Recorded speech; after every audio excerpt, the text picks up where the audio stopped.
All right, so today is Monday, April 6th, and we're opening the Q&A. So as soon as you come in, start taking questions. If you have questions, you can go ahead and put them on Remind, and then we'll answer them in the feed. Hello, why don't you come in, introduce yourself, say hello in the live chat so we know who's here. If you have questions, you can send them in Remind or type them right there, and we will see what you have. Good morning.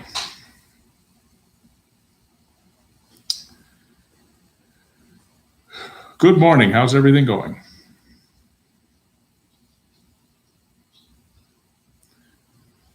Hello, hello, hello. What questions do you have about the test, the class we put up earlier today, about the two passages from Brave New World, or anything else with respect to the class?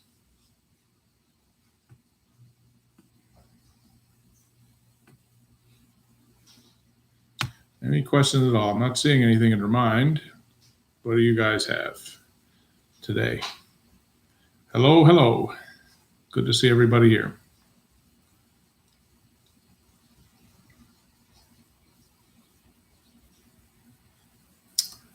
Yes, if you missed the quiz today, it'll be open from 9 to 10 tomorrow also. Also, for people who are working or not around, 9 to 10, might have an evening session one night this week where I open it for a couple hours, so you can go ahead and take it.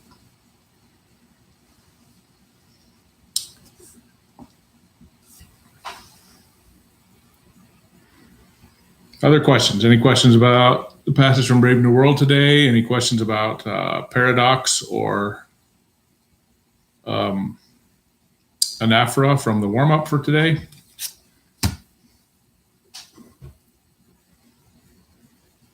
Okay, I went through some of your reflection sheets, so I'm going to talk about some of the questions that you've asked as a group. So some of these may not reflect directly to you, but if they'll help you, then that's good. Some of you talked about how can I manage my time? Some people said that getting all the online work done for all the teachers is difficult, and it's hard to figure out when to do what and to get everything turned in on time. Well, part of that is this is actually good for you because these are questions that you would have to answer for yourself in the fall in college, without as much structure around you.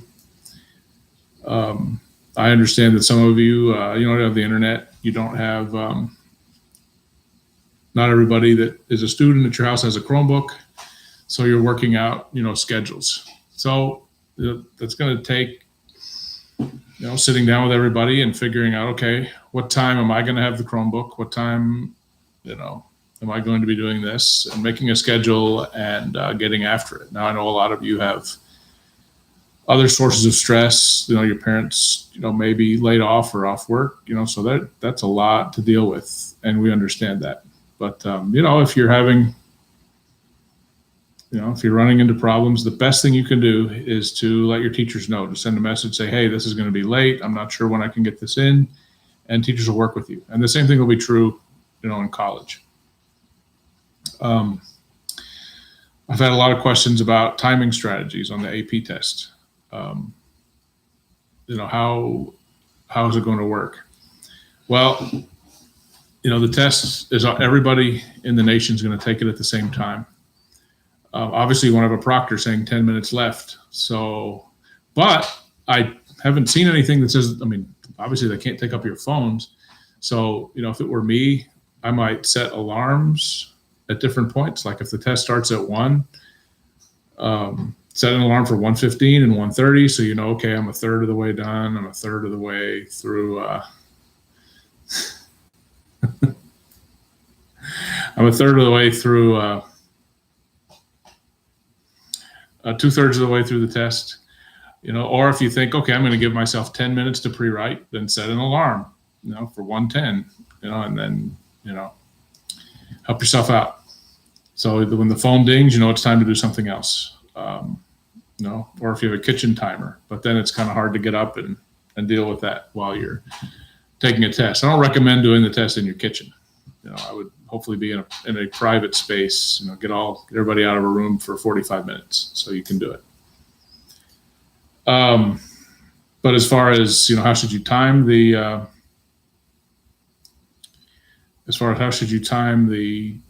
test, it's the same as you were doing before. 10 minutes to pre-write, the rest of the time to write, maybe 3 or 4 minutes at the end to go back and look over it, edit it, and see what you have. A lot of people are asking questions about how do you figure out the effective word choice? Well, it may be that some of you are making this a little bit too complicated. I mean, when you're talking about it, when you're telling a story to your friends, and then you tell the same story to your parents, you may use different words and phrases. You may include some details with your friends that you don't include with your parents. And you have specific reasons for doing that, and you know what those would be.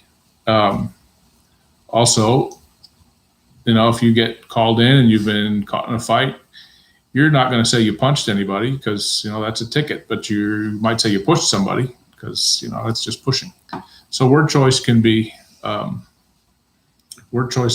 shows up all over the place.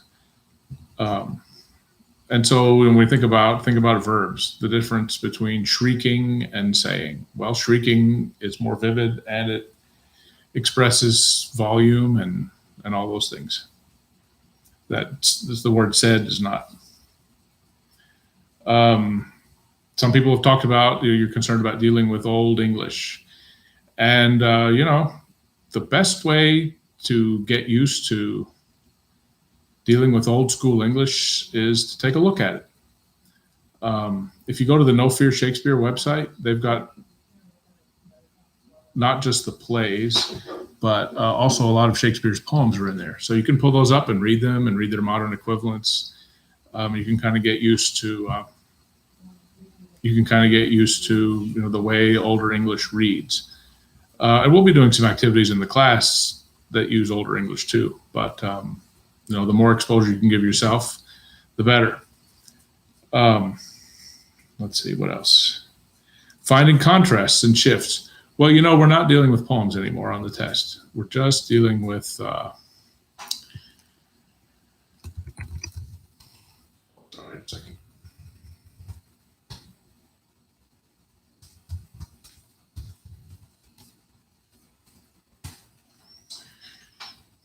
Finding contrast. Think about when you walk from one room into another.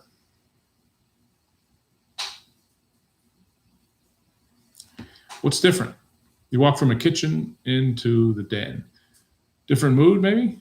What's different in your kitchen that's different from your den? If you walk from your own room into your brother or sister's room, what's different? Or if you share a room with a sibling, are the decorations on your side of the room different? Is the mood there different than what's on the other side of the room? How can you tell? Things like colors, sense imagery, colors, sounds. Those are good ways to pick up shifts in tone. Also, when the sentences change length, like if they were really long and they speed up. I mean, think about that. Think about how that works in conversation. That all of those things will help you when you're reading. And then a lot of questions about how do you deal with ambiguity and paradox? Well, don't look at ambiguity as something that is an obstacle for you. Look for it as something perhaps that's interesting. Because if you think about it, if you watch all those Hallmark movies where, you know what's coming, it's going to be a happy ending, those are uplifting movies to watch sometimes. But they're not going to be blockbusters. They're not going to be the movies that people talk about. The stories that people talk about are the ones that kind of made them think. A movie I just watched the other day is called Uncut Gems. It's got Adam Sandler in it, but it's not a comedy. He's kind of doing a serious movie. And he's got this crazy life going on. He's a jewelry dealer, who also bets heavily in sports, and he owes money, but it turns out the person that he owes money to is one of his relatives, but his relative keeps bringing people around to threaten him, kind of like the mob. And so there's all these paradoxes. Like if you're somebody's family, why would you threaten them? But on the other hand, if you're going to bet on sports with somebody in your family, why would you not pay them back when you lose? There's just a lot of questions that make that story interesting. And I won't give away the ending, because if you like that sort of movie, it's got a pretty surprising twist ending. But paradoxes and contradictions are what make stories interesting. I mean, in The Great Gatsby, if we, you know that Gatsby's love for Daisy has got problems attached to it, and that's what makes it interesting. Okay, how's this going to turn out? With Who Killed Palomino Molero, from the opening page, when we read about the description of the body and its presentation, and you look at it and you're like, what? There's a lot more to this murder than just somebody dying out in the field. I mean, look at the way that body was treated. Look at that for opportunities to say, okay, I kind of get this. Where can I go with this? And the direction that one person takes is not going to be necessarily the same direction that another person takes.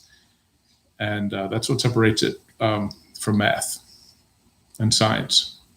Speaking of math, one thing I noticed on one of the reflections, I said, what's your biggest source of stress right now? And a lot of you put pre-calculus and calculus. Obviously, those are things that I'm not an expert in, but my own kids, when they were struggling with pre-calculus and calculus, they found a website called Mathway, Mathway, that you could type in a problem and it would give you the solution, and it would also show you the steps. So if you're having a hard time getting hold of a teacher, that might be a shortcut for you. So Mathway, Mathway. Okay, those are all the questions I pulled out of the reflections. Syra asks, what will be the last assignment for this 6 weeks? The last assignment will be the prose analysis essay, the next practice essay, which you'll get tomorrow. I'll put up tomorrow morning, and it'll be due Thursday at 11:59. Why Thursday and not Friday? Because Friday is not a school day. So if you're having problems getting it done by then, send me a message. We'll figure it out, because you know how grades work. They're not due until next week. But once they are due, they are due. And if you think grade changes are tricky when everybody's at school, they're even more fun when no one's at school. So let's make sure we can get that done. So if you're behind on your reflections, let's start getting those in. I know a lot of people are working, a lot of people are stressed, but you need help, send me a message. We'll get it figured out. Because all of these things are meant to help you get ready for the AP test, not meant to cause you stress. Oh, that's right. One more thing. A lot of people are asking questions about senior events. And obviously, one thing that it said on the news the other day, that the stay at home in Dallas County was extended to May 20th. Then they pulled it back to April 30th again. So, stay optimistic. Maybe we'll be back in school by May. So that wouldn't be a bad thing. But okay, other questions? I'm not seeing anything in your mind. So if you have questions, go ahead and type them here and see what we can help you with.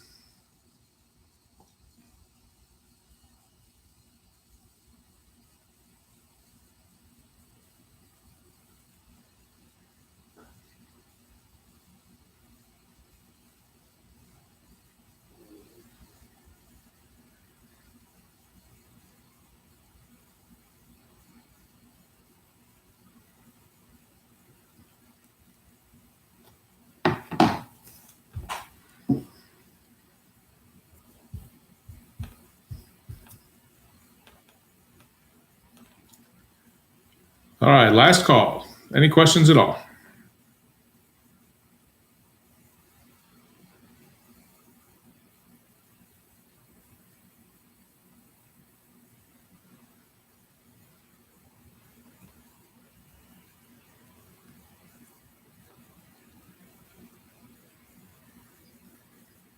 Anybody watch any good movies over the weekend? Or anybody watching any good shows?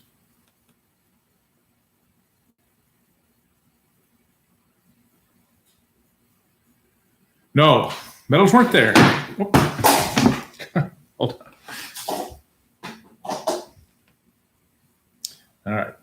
Medals were not always there. Once they're all up, I'll tell you what they're about. But I'm glad you noticed that. Okay, Sarah, so you're stuck on the homework assignment, and the novel you chose was Palomino Malero.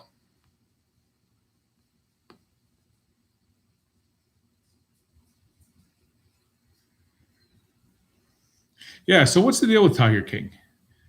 I have not watched any of it yet. I have read, I have some friends who are into it, and they've been saying, they've been posting all over social media about it and how it's amazing. So I just don't get it. I mean, I read that it's a documentary, and documentaries are, never all that fun. All right, I'll go ahead and tell you. So I'm working my way through doing a marathon in every state, plus the District of Columbia. So 51 marathons. This is the Chicago Marathon from 2004. So I've been putting these up on this map.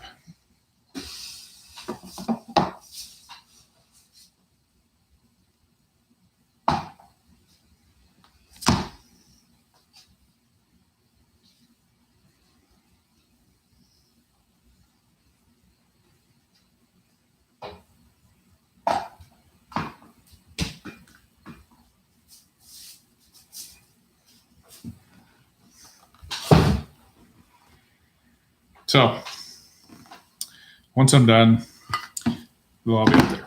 But I haven't done them all yet. I'm only about a little less than halfway through. Yeah, it looks like hillbilly content. But, Mr. Stanley has been talking a lot about it on social media. So I don't know. It just looks odd. But I don't know. Maybe if I run out. One thing we've been watching a show called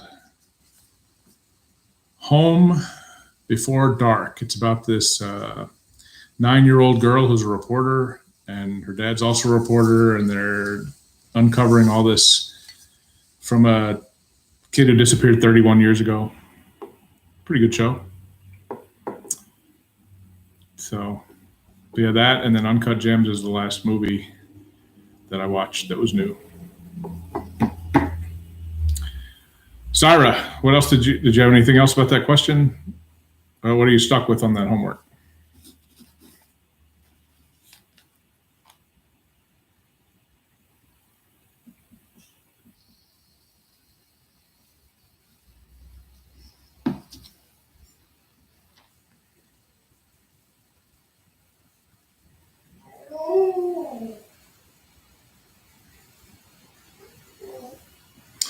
Hold on, there's a dog that wants to come in.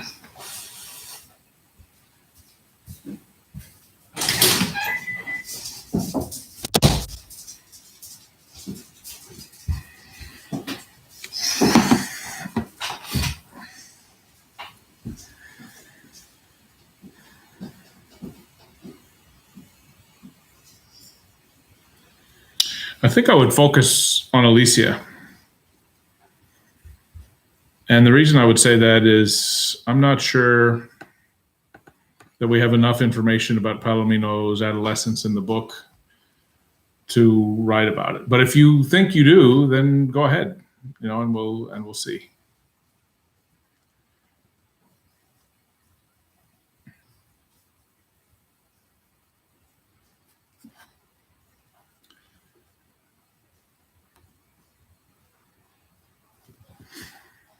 Well, remember, it's an open-ended essay, so you don't need quotes.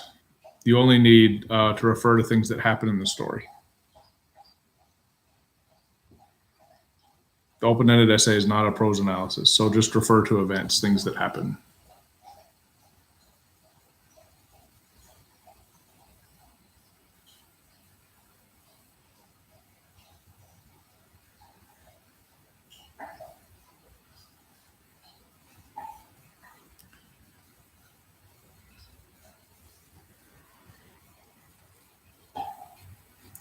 Okay, other questions?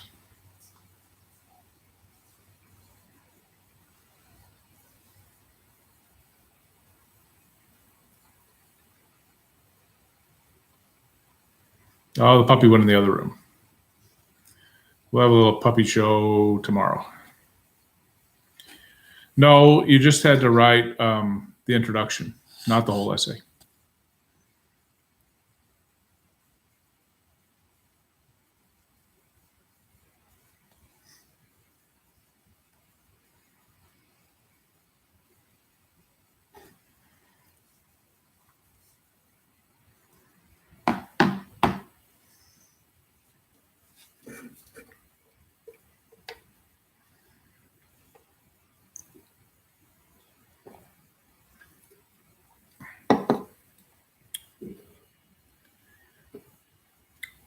All right. Any other questions?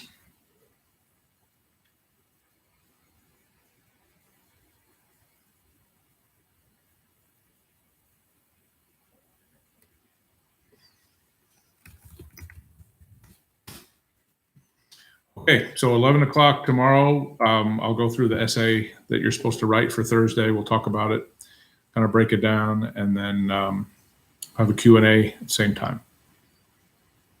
All right, so stay safe and healthy and sane, and we'll see you tomorrow.